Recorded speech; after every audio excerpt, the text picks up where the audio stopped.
ಎಲ್ಲಾ ಸಂಚಿಕೆಗಳನ್ನು ಉಚಿತವಾಗಿ ನೋಡಿ ZEE5 ನಲ್ಲಿ. ಈಗಲೇ ಆಪ್ ಡೌನ್ಲೋಡ್ ಮಾಡಿ. ಹೋಗಿ ಬರ್ತೀನಿ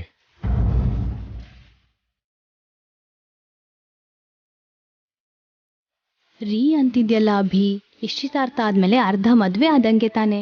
ವಸು ಅಂತ ಕರಿಬೋದಲ್ಲ.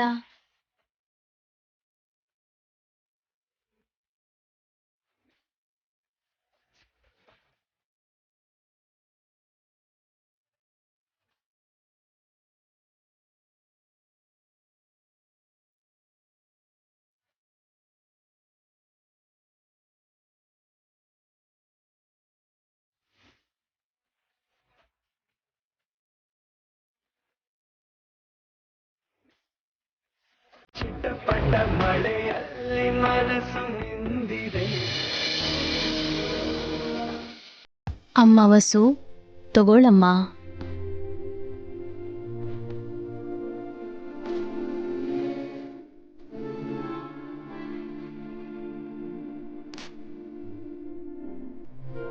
ಏನಾಂಟಿ ಇದು? ನಾಳೆ ಕೀರ್ತಿಯನ್ನು ಹುಡ್ದಬ್ಬಮ್ಮ. ಮೊಮ್ಮಕ್ಳಿಗೂ ಅಳಿಯಂದ್ರಿಗೂ ಹೊಸ ಬಟ್ಟೆ ತಂದಿದ್ವಿ.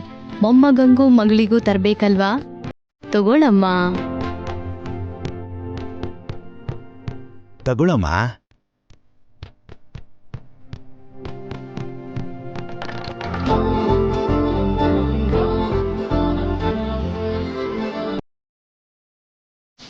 ಇವಾಗಿದೆಲ್ಲ ಯಾಕಮ್ಮ?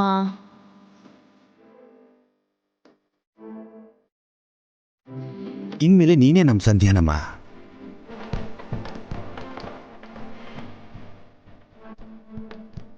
ನೀವು ಬರ್ತಿದ್ದೀರಾ ಅಂತ ಭಯ ಪಟ್ಟಿದ್ದೆ. ನಿಮ್ ಮಗಳ ಜಾಗನ ನಾನು ತುಂಬಕ್ಕಾಗುತ್ತೋ ಇಲ್ವೋ ಅಂತ ತುಂಬಾನೇ ಚಿಂತೆ ಆಗಿತ್ತು. ಆದ್ರೆ ಇವರು ನಮ್ಮ ಅಪ್ಪಮ್ಮನ್ನ ಮೀರ್ಸಿದ್ರೆ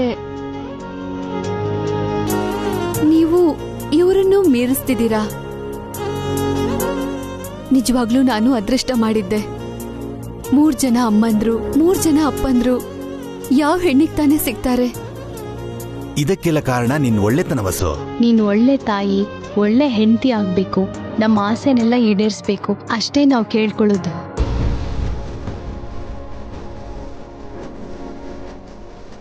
ನಿಮ್ಮ ಮಗಳನ್ನ ನಮ್ಮ ಮಗಳಲ್ಲಿ ನೋಡ್ತಿದ್ದೀರಾ. ನಾವು ನಿಜವಾಗ್ಲೂ ಅದೃಷ್ಟ ಮಾಡಿದ್ದೀವಿ. ಅಲ್ಲಮ್ಮ, ಹೋಗಿರೋ ನಮ್ಮ ಮಗಳನ್ನ ನಿಮ್ಮ ಮಗಳ ರೂಪದಲ್ಲಿ ವಾಪಸ್ ಕೊಡ್ತಿದ್ದೀರಾ. ನಾವೇ ನಿಮ್ಮ ಋಣ ಹೊತ್ತಿದ್ದೀವಿ. ಅದು ನಿಮ್ಮ ಒಳ್ಳೆತನ, ನಿಮ್ಮ ದೊಡ್ಡ ಮನಸ್ಸು. ಇಲ್ಲ ಇಲ್ಲ, ನಮ್ಮೆಲ್ರಿಗಿಂತ ದೊಡ್ಡ ಮನಸ್ಸಿರೋದು ಅಭಿಗೆ. ಅಷ್ಟು ಒಳ್ಳೆಯವನ್ನ ನಾನು ಯಾವತ್ತೂ ನೋಡಿಲ್ಲ. ಮಗಳಿಲ್ದಿರೋ ನಮಗೆ ಅವನೇ ಮಗ ಆದ. ನಮ್ಮನ್ನ ಕಣ್ರೆಪ್ಪೆ ಥರ ನೋಡ್ಕೋತಿದ್ದಾನೆ.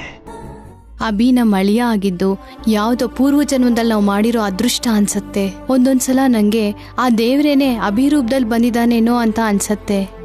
ವಸು, ನೀನ್ ನಿಜವಾಗ್ಲೂ ತುಂಬಾ ಅದೃಷ್ಟ ಮಾಡಿದ್ದೆ. ಎಲ್ಲಾ ಸಂಚಿಕೆಗಳನ್ನು ಉಚಿತವಾಗಿ ನೋಡಿ ZEE5 ನಲ್ಲಿ. ಈಗಲೇ ಆಪ್ ಡೌನ್ಲೋಡ್ ಮಾಡಿ.